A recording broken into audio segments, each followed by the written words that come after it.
चुकी है, क्या कुछ चर्चा करें, आपको सुनाते हैं। महिलाओं की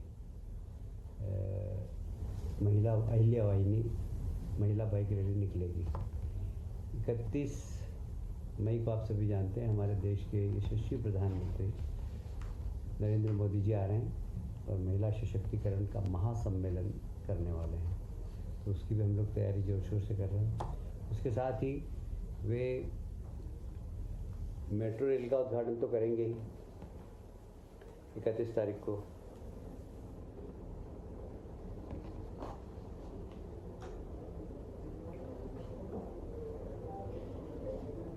मई को जम्बूरी मैदान में माननीय प्रधानमंत्री जी का महिला सशक्तिकरण महासम्मेलन का कार्यक्रम है।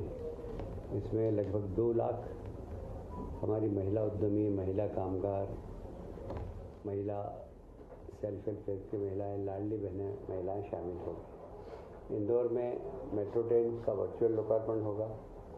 सतना एवं दतिया में नवीन एयरपोर्ट का वर्चुअल लोकार्पण होगा।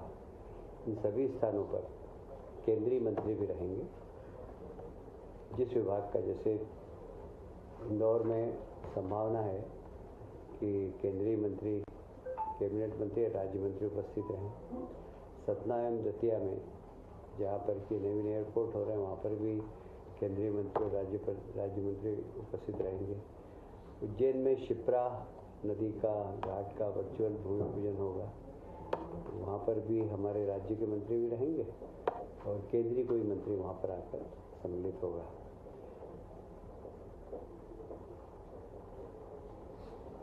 सभी जहाँ जहाँ कार्यक्रम होने वाले हैं, प्रभारी मंत्रियों को निर्देश दिए गए हैं कि वो कार्यक्रम की एक बार समीक्षा कर लें।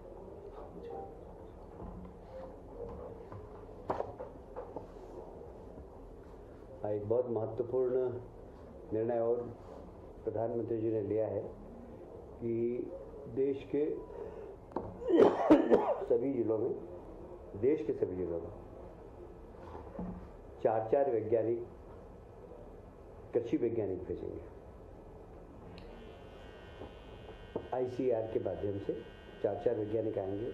जिले की सॉइल टेस्ट, जिले का मौसम, जिले में कौन सी फसल अनुकूल है, इसके बारे में किसानों के साथ बैठकर अपनी राय देंगे।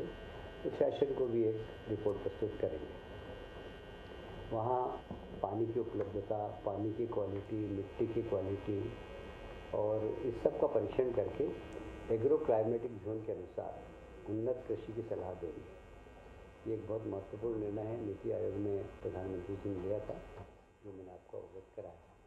आज उसी प्रकार एक और काफ़ी महत्वपूर्ण निर्णय हुआ है, वित्तीय अधिकारों का प्रत्यायोजन।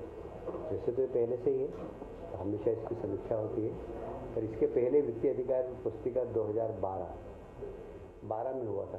पर अब 12 के बाद परिस्थितियाँ बहुत बदल गई है, क्योंकि टेक्नोलॉजी परिवर्तित हो गई। पहले टाइपराइटर होता था, अब कंप्यूटर आ गए हैं, सॉफ्टवेयर बनने लगे हैं, और इसलिए इन 13 वर्षों में सूचकांक में भी काफ़ी वृद्धि हुई है।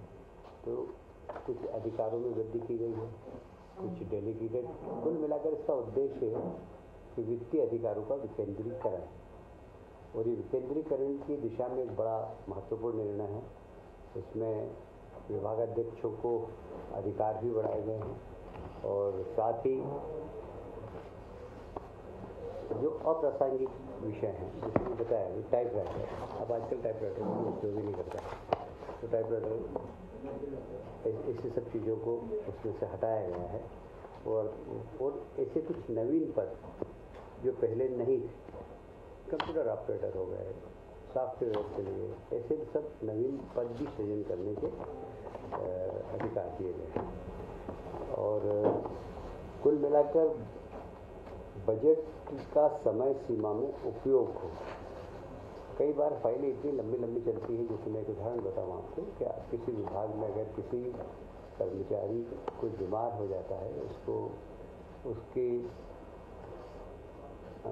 बीमारी के लिए पैसा निकालना है, तो फिर उसकी फाइल चल के जाएगी पहले विभाग के पास, विभाग से फिर वित्त के पास, फिर स्वास्थ्य मंत्री के पास, फिर वापस विभाग में चल कर आएगी। अब ये सारे अधिकार एक विभाग को दे दिए गए।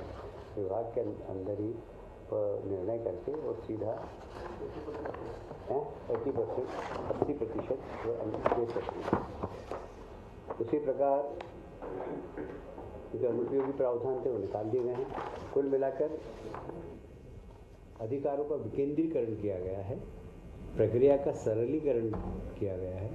हम ईज़ ऑफ डूइंग वर्क उद्योग के लिए कहते हैं, ईज़ ऑफ डूइंग वर्क सरकार के अंदर भी हो, इसका प्रयास है।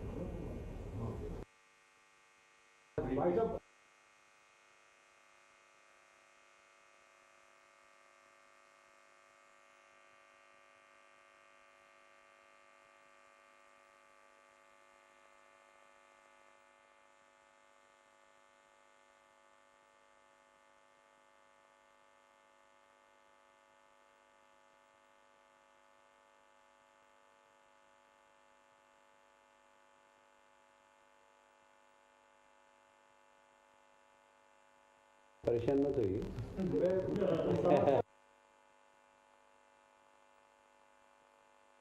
कोविड को